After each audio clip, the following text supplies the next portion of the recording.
natutuwa ako, na-amaze ako na natatandaan pala ni Jiro yung mga ibang bagay na nangyayari sa buhay niya. Isiniwalat ni Jiro Manyo, sa pinakahuling panayam ni Julius Babao, na nagtatrabaho na siya bilang co-facilitator sa rehabilitasyon, kung saan minsan din siyang naging pasyente. Ibinahagi niya ang kanyang journey to recovery, pero hindi niya ibinunyag kung may plano siyang bumalik sa showbiz. Hindi na po ako babalik sa bisyo ko, yun ang pinapangako ko. Saad ni Jiro, si Jiro Manyo, na minsang pinuri para sa kanyang mga namumukod tanging pagganap sa maraming pelikula noong kanyang kabataan. Siya ay nakilala sa kanyang pagganap bilang isang bata sa pelikulang Magnifico, kung saan siya ay nagwagi ng maraming parangal. Siya ay humarap sa mga personal na pakikibaka sa mga nakaraang taon na humantong sa kanya sa isang mahirap na landas. Nagpasalamat din si Jiro kay Ay de las Alas sa tulong na natanggap nito mula sa kanya. Laking pasalamat ko pa nga po. Birthday ko po noon, binati niya po ako, niregaluhan pa po niya ako ng cake.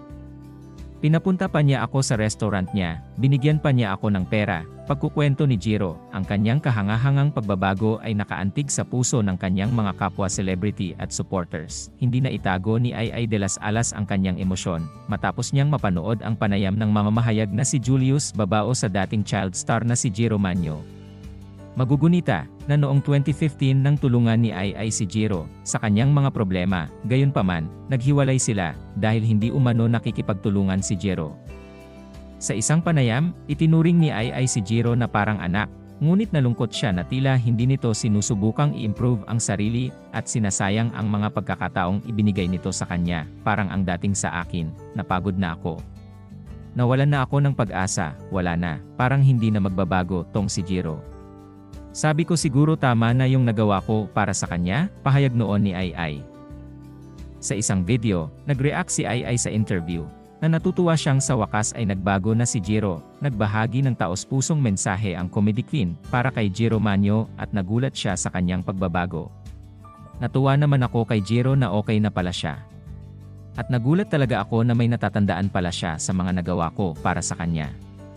Sana'y magtuloy-tuloy na ang iyong paggaling at pagbabagong buhay, lalo na nung birthday niya, pati yung pagsundo ko sa kanya sa bahay ng kaibigan niya. Naluluha-luha ako nang napanood ko. Mababasa sa caption ng video ni Ay, ikinuwento niya ang isang sandali nang mag-cruise ang landas nila sa isang charity event noong kaarawan niya. Nagulat ako nung pumunta ako sa charity noong birthday niya, tahimik lang siya.